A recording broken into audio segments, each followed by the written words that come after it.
함께 예배하는 모든 분들 가운데 이 말씀의 축복이 함께 하시기를 주님의 이름으로 축원합니다.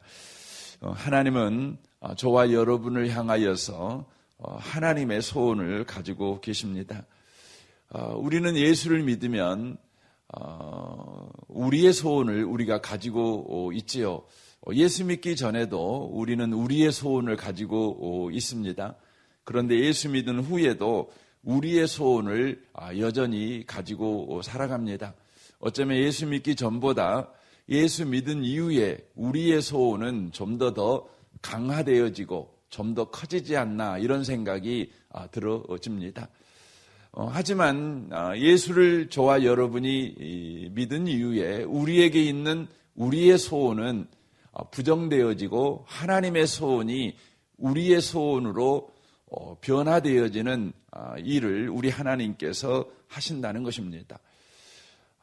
하나님은 우리를 향하여 놀라운 소망을 가지고 계시는 분이십니다. 저는 이 아침에 오신 복 있는 분들이 여러분의 소원이 하나님의 소원으로 바뀌어지는 은혜를 계속해서 누려가는 복 있는 성도들이 꼭 되셨으면 좋겠습니다. 성도의 인생이라는 것은 하나님의 소원으로 우리 인생이 바뀌어지는 인생이다 이렇게 말씀을 드릴 수가 있는 것이죠. 그러면 하나님의 소원은 무엇입니까? 성경 에베소 1장은 전체가 성부 하나님의 우리를 향한 소원과 성자 하나님의 우리를 향한 소원과 성령 하나님의 우리에 대한 소원이 바로 기록이 되어 있습니다. 동일합니다. 그것은 바로 우리가 하나님을 찬송하는 자가 되는 것입니다. 하나님, 성부 하나님은 우리가 은혜의 찬송을 하는 자가 되기를 원하고, 성자 하나님은 우리 자신이 바로 하나님의 찬송이 되기를 원합니다. 성령 하나님은 또한 하나님을 찬송하는 자가 되기를 원한다고 그렇게 성경은 우리에게 말씀하고 있습니다.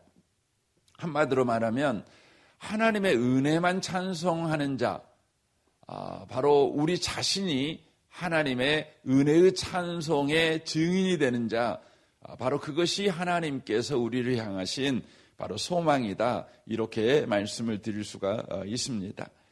오늘 본문에 보면 환난은 인내를, 인내는 연단을, 연단은 소망을 이루는 줄 알미로다 라고 말씀합니다. 하나님이 우리를 향하여 가지고 있는 소망이 환난을 통해서 바로 이루어지고 있다는 것을 바로 말씀해 주고 있다고 하는 것입니다. 하나님은 우리가 오직 하나님의 은혜만 찬송하는 자가 되기를 원하고 우리 자신이 그것을 바로 삶으로 증언하는 증인으로 그렇게 서가기를 바로 원하신다고 하는 것입니다. 마귀는 끊임없이 우리의 삶에 와서 우리에게 요구하는 것은 하나님을 빼고 네가 해봐 이렇게 요구를 하는 것입니다. 그러니까 하나님의 은혜로 네 삶이 이루어지는 것이 아니라 네가 뭔가를 해야 너의 삶에 복이 임해 이렇게 우리에게 끊임없이 요구하는 것이죠.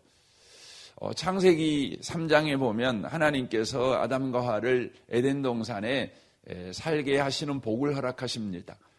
그리고 선악을 알게 하는 나무를 심어 놓으시는데 뱀이 와서 유혹하는 것이죠. 선악을 알게 하는 나무의 과실을 네가 따먹으면 하나님과 같이 된다 이렇게 말씀하십니다. 하나님은 아담과 하와에게 말씀하셨습니다. 복을 주어 가라사대 생육하고 번성하고 땅을 다스리고 땅을 정복해라 땅에 충만하라 이렇게 하나님께서 명령을 내리셨습니다. 그런데 뱀이 와서 말하는 것이죠. 네가 하나님의 명령을 수행할 수 있는 방식이 뭐냐? 그러면 네가 하나님이 되는 것이야 라고 말하고 있는 것입니다. 하나님은 분명히 말씀합니다. 선악을 알게 하는 나무의 과실을 따먹으면 너 분명히 죽어 이렇게 말씀합니다. 이것은 선악과라고 하는 것이 바로 어떤 권능과 권세가 있다는 것을 말씀해 주고 있는 것이 아니라 선악을 알게 하는 나무의 가시는 바로 경계를 바로 그어주는 말입니다. 어떤 경계입니까? 하나님의 말씀 안에 거하라는 것이죠. 하나님 안에 거하라는 것을 바로 그 경계를 그어준 것이 뭐냐면 선악을 알게 하는 나무의 가시를 따먹으면 너 죽어, 이렇게 말한 것입니다. 그러니까 선악을 알게 하는 나무의 가시를 따먹으면 죽는다는 하나님의 말씀을 너는 지켜야 돼 라는 의미죠. 그러니까 하나님의 말씀을 지키느냐 안 지키느냐의 그 경계선이 선악을 알게 하는 나무의 가시를 따먹냐 안 따먹느냐에 있다는 것이죠. 하나님 안에 있어야 된다는 것입니다. 하나님과 친밀한 관계 가운데 있어야 된다는 것이죠. 물고기가 물속에 있어야 되는 것 같이 나무가 흙 속에 뿌리를 깊게 내리고 있어야 되는 것 같이 물고기가 하나님께서 그에게 허락한 모든 물고기의 생명을 충만하게 누리며 살아가는 방식은 물 안에 있는 것이죠. 물이라는 것은 경계 아니겠습니까? 여러분, 물고기가 물 밖으로 튀어나가면 어떻게 되겠어요? 하나님이 그에게 허락한 모든 생명의 영광을 다 잃어버립니다. 그리고는 이내 뭐가 됩니까? 생선이 돼버립니다. 죽는 것이죠. 그러니까 물이라고 하는 것은 경계가 되는 것입니다. 여러분, 나무도 그렇죠. 하나님이 그에게 허락한 모든 나무의 생명, 나무의 영광을 흙 속에 뿌리를 깊게 받게 될 때 그는 충만하게 경험하게 되는 것이죠. 하지만 그가 뿌리가 흙 밖으로 튀어나오게 되면 어떻게 됩니까? 목재가 돼버리는 겁니다. 땔감이 돼버리는 것입니다. 하나님께서 아담에게 그렇게 말씀하신 것입니다. 너 하나님 안에 살게 될 때 하나님이 너에게 주신 풍성한 생명을 너는 누리게 돼. 그리고 하나님 안에 있는 생명으로 너는 땅을 정복하고 땅을 다스리고 땅에 충만하게 살게 돼. 그래서 하나님의 그 명령은 하나님 안에 거하는 사람에게 허락된 영광의 범위를 가르쳐 주는 겁니다. 영광의 그 능력, 영광의 그 풍성함을 보여주는 것입니다. 그러니까 그에게 그것을 이루며 살아가라고 하는, 다만 자기가 해야 될 것을 말해주고 있는 것이 아니라 하나님과의 친밀한 관계 가운데 있는 사람에게 허락된 바로 삶의 복, 그 복의 경계, 복의 크기, 이걸 보여주는 것입니다. 그런데 마귀가 가서 말하는 것입니다. 너 하나님을 떠나. 그리고 네가 하나님이 스스로 돼. 그래서 너에게 하나님이 허락한 명령한 땅을 정복하고 다스리는 일을 네가 해봐. 이렇게 요구한 것이죠. 어떻게 되었습니까? 아담과 하와는 마귀의 말을 따라가는 것이죠. 그러므로 어떻게 되는 것입니까? 그들은 에덴 동산에서 쫓겨나게 되고 그들이 서 있는 땅은 다 저주받습니다. 복으로 경영되어져야 될 그들이 선 땅이 저주로 경영되는 것이죠. 하나님이 분명하게 땅을 다스리고 땅을 정복하라고 말했고 땅에 충만하라고 말씀하셨는데 그것들은 다 뭐냐면 하나님이 주신 생명력으로 땅을 다스리고 땅에 충만하라는 것이죠. 그래서 그들이 서 있는 모든 땅이 바로 하나님께서 그들에게 허락한 복이 흘러나와 바로 열매로 드러나는 땅으로 하나님이 그렇게 하라는 명령을 주신 것입니다. 시편 1편은 그렇게 말씀하잖아요. 복 있는 사람은 악인의 꾀를 쫓지 않고 죄인의 길에 서지 않고 오만한 자의 자리에 앉지 않는다고 말하죠. 그러나 오직 여호와의 율법을 즐거워하면 어떻게 되는 겁니까? 그는 시냇가에 심은 나무같이 철을 따라 열매를 맺는 인생을 살아간다는 것이죠. 그러니까 철을 따라 열매를 맺는 인생을 살아가는 방식, 그가 서 있는 땅에 철을 따라 열매가 맺어지는 방식은 뭐냐면 하나님과 친밀한 관계를 갖는 것과 같이 바로 시냇가에 뿌리를 깊게 대는 삶을 살아가는 데 있는 것입니다. 나무가 스스로 바로 독립하여 열심을 내고 헌신하고 노력함으로 철을 따라 열매를 맺는 게 아니에요. 철을 따라 열매를 맺는 것은 너무나 자연스러운 은혜지요, 은혜. 시냇가에 이렇게 심겨진 나무가 되면 애를 쓸 필요가 없어요. 노력할 필요가 없어요.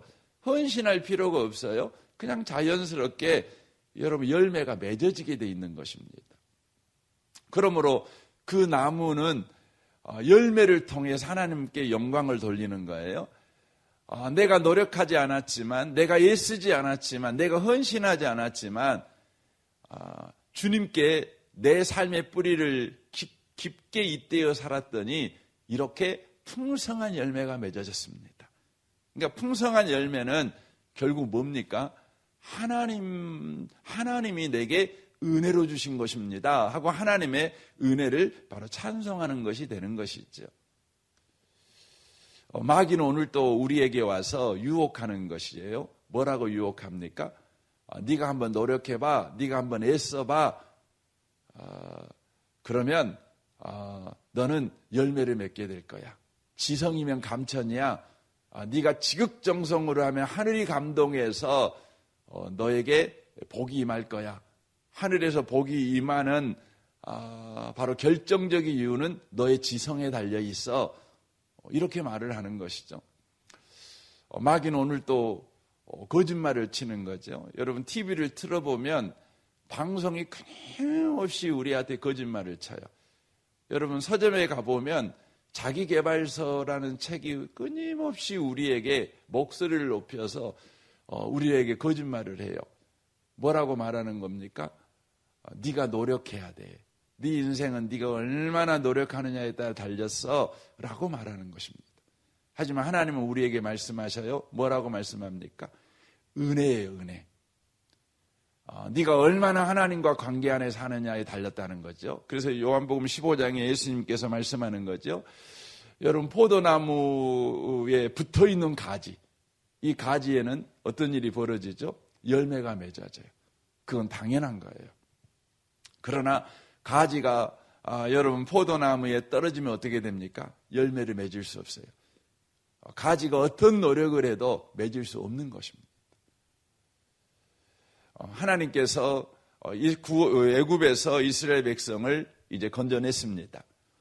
건져내가지고 이제 가나안 땅에 가기 전에 그들이 하나님이 누구신가를 그들이 신뢰하지 않습니다.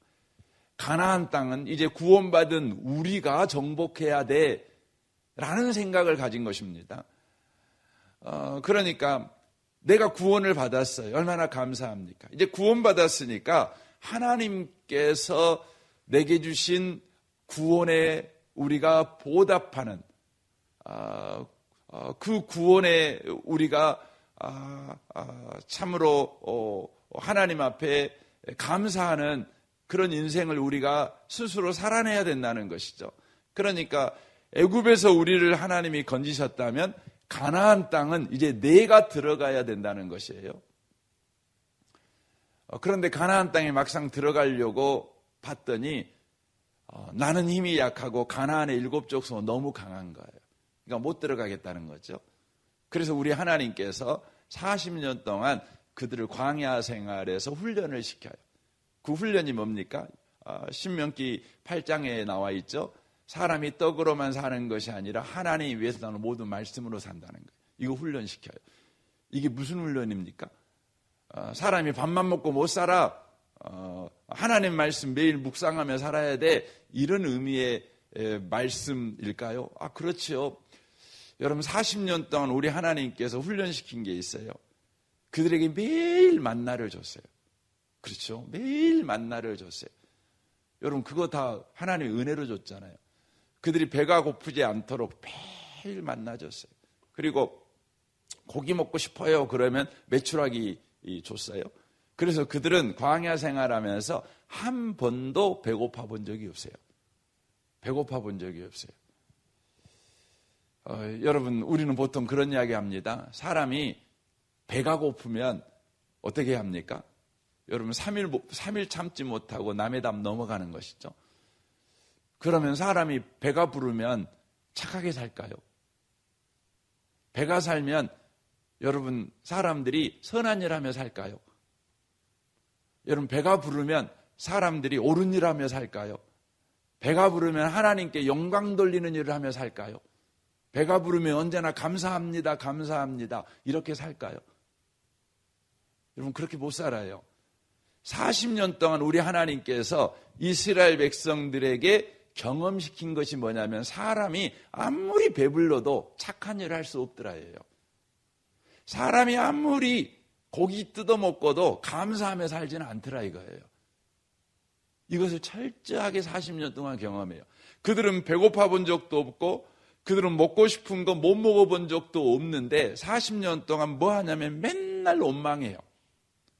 조금만 어려운 일 당하면 원망하고 불평하고 못에 죽이겠다고 돌 들고 달라들고 그러는 겁니다. 여러분 사람이 착하게 살고 사람이 감사하고 살고 사람이 사람답게 사는 것은요 배불러서 그런 게 아니에요. 여러분 우리나라 요즘 마약 왕국으로 바뀌어가고 있잖아요. 여러분 누가 마약합니까? 여러분 지질이 못 사는 사람들이 마약합니까? 안 그래요. 여러분 살만한 사람들이 마약해요. 먹어볼 것 다 먹어보고 뭐 칠갑상어입니까? 뭐 캐비어라고 그럽니까? 여러분 캐비어 드셔보셨어요? 전 말만 들어봤지 저도 못 먹어봤습니다. 그런데 여러분 매일 캐비어를 먹어요. 그냥 한 숟갈씩 팍 퍼갖고 먹어요. 한 숟갈씩 퍼먹으려면 여러분 적어도 그거 한 100만 원을 줘야 될 겁니다. 한 3알, 4알 줘도 여러분 한 3, 4만 원짜리거든요. 여러분 그런 밥을 매일 먹는 사람들이요. 뭐예요? 마약해. 예. 여러분 사람은 배불러갖고 착한 일 하는 게 아니에요. 이걸 40년 동안 경험해요. 어떻게 해야만 돼요? 하나님의 말씀으로. 여러분 여호수아와 갈렙을 보십시오. 여호수아와 갈렙이요. 가나안 땅에 들어가도 돼. 우리는 약하지만 저들은 강하지만 우리는 가나안 땅에 들어가면 저들을 밥같이 먹을 거야. 그렇게 말합니다. 왜 그렇게 그들이 말합니까? 이유가 딱 하나밖에 없어요. 하나님이 우리에게 말씀하셨으니. 말씀하신 하나님은 약속한 대로 일하신 하나님이셔. 하나님을 경험한 거죠. 하나님이 누구이신지를 안 것이죠. 그러므로 내 인생은 하나님이 말씀하신 대로 약속을 지켜주신 인생이니 내 인생은 거칠 것이 없어. 내 인생은 두려울 것이 없어. 이렇게 고백하고 있는 것이죠. 바로 하나님의 은혜가 승리하는 인생이야. 하나님의 일하심이 승리하는 인생이야. 그게 바로 구원받은 우리의 인생이야. 이렇게 고백하는 것이죠. 사람이 그래서 떡으로만 사는 것이 아니고 하나님 입에서 나오는 모든 말씀으로 산다. 이렇게 말씀하는 것이죠. 예수님께서 마태복음 4장에 보면 마귀에게 시험을 받으시잖아요. 40일 동안 굶주렸지 않습니까? 그런데 예수님에게 와서 마귀가 시험하는 거죠. 시험하는 목적이 뭐예요? 네가 하나님의 아들이거든 이래요. 네가 하나님의 아들이라는 증명을 해봐라. 그거죠. 하나님의 아들이라는 증명. 그래서 돌 갖고 떡 만들어 먹어라. 이렇게 하는 겁니다. 기적을 행함으로 네가 하나님의 아들이라는 것을 증명해봐. 너의 현실 문제를 해결함으로 하나님의 아들이라는 것을 네가 증명해라고 요구하는 것이죠. 오늘날도 마귀는 우리에게 그렇게 요구하는 거 아닙니까? 네가 예수 믿냐? 너 구원받았냐? 그러면 너의 현실 문제를 해결해봐. 기도에서 해결해봐. 금식에서 해결해봐. 철학 기도에서 해결해봐. 네가 헌금 많이 해서 해결해봐. 네가 예배 드려갖고 해결해봐. 이렇게 요구합니다. 우리는 당황하지요. 내가 하나님의 아들이라면 과연 현재 내가 겪고 있는 이 고달픈 문제, 이 힘든 문제에 의해서 내가 기도할 때 해결받아야 되지 않겠는가? 이런 생각을 합니다. 마귀가 와서 예수님에게 요구하는 게 그거예요. 네 현실 문제를 해결함으로 네가 하나님의 자녀라는 것을 증명해라고 요구한 것이죠. 그때 예수님이 뭐라고 말합니까? 사람이 떡으로만 사는 게 아니야 라고 말합니다. 이 말은 무슨 말입니까? 현실 문제를 해결할지라도 내가 하나님의 자녀라는 것을 삶으로 입증할 실력이 우리한테는 없어. 이걸 말하는 거예요. 여러분과 제가요, 인생을 살아오면서 참으로 많은 기도응답을 받았어요. 저도 생각해보면 정말 많은 기도응답을 받았어요. 남들이 경험하지 못하는 기적도 경험하고, 그렇죠? 그렇다고 그래서 여러분과 제가 예수 믿는 사람답게 살아갑니까? 누가 여러분을 보면, 야, 당신은 그리스도인입니다. 이렇게 말합니까? 여러분, 그렇게 살 수 없어요. 마귀는 그런데 우리에게 속이는 거예요. 현실 문제를 해결하면. 여러분, 요즘 이단 사이비 문제가 심각하잖아요. 이단 사이비들이 여러분 얼마나 문제가 많습니까? 얼마나 심각합니까? 그런데 우리가 정말 이해 못하는 게 있죠. 그게 뭡니까? 이단 사이비들이 너무너무 교주들이 문제가 많은데 그들을 열렬히 추종하는 사람들이 있다는 거예요. 교주들이 거짓된다는 거 알아요. 근데도 못 떠나요. 왜 못 떠날까요? 여러분, 교주들이 그냥 교주된 게 아니죠. 그들에게는요, 특별한 능력이 있어요. 어떤 능력이 있죠? 현실 문제를 해결해 주는 능력이 있어요. 병든 사람 고쳐주는 능력이 있죠. 매번 안 그런다 하더라도 여러분, 그런 능력이 분명히 그들에게 나타났을 거예요. 우리의 가난의 문제를 해결하는 능력이 그들에게 분명히 나타났을 거예요. 암 걸린 사람도 치료했을 거예요. 그런데요, 그런 능력을 행하는 교주들도요, 여러분, 거룩으로 살아가지 못해요. 그리고 그 능력으로 인하여서 치료받은 그들도 여러분, 경건과 거룩의 삶을 살아내지를 못해요. 여러분, 현실 문제를 해결해 주는 것에 속지 마세요. 성경은 분명히 말해요. 예수님이 승천하신 이후에 이 모든 시대가 예수님 재림할 때까지가 종말이거든요. 종말이에요. 이 시대에는요, 굉장한 능력을 가진 사람들이 많이 나타나요. 마귀가 그들의 배후 세력이죠. 그래서 우리를 어떻게 합니까? 유혹해요. 현실 문제를 해결하는 자가 메시아가 아니냐, 이거죠. 구원자가 아니냐, 쫓아가게 만드는 거죠. 예수님마저 유혹했던 마귀가 오늘날도 그렇게 유혹하는 것입니다. 주님이 말씀해요. 사람이 떡으로만 사는 게 아니야. 오직 하나님의 말씀으로 살아. 여러분, 오직 말씀만이 저와 여러분을 그리스도인으로 살게 하는 거예요. 하나님의 말씀이 우리의 심령 속에 들어와 우리로 하여금 하나님의 자녀답게 살게 만드시는 거죠. 뭡니까? 하나님의 은혜지요. 하나님이 우리를 향해서 가지고 있는 소망이 뭡니까? 그것은 저와 여러분이 하나님의 은혜만을 찬양하는 자가 되는 거예요. 그래서 고린도전서 1장에 그렇게 되어져 있지 않습니까?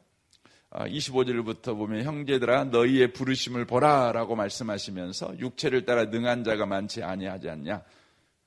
문벌 좋은 자가 많지 아니하도다.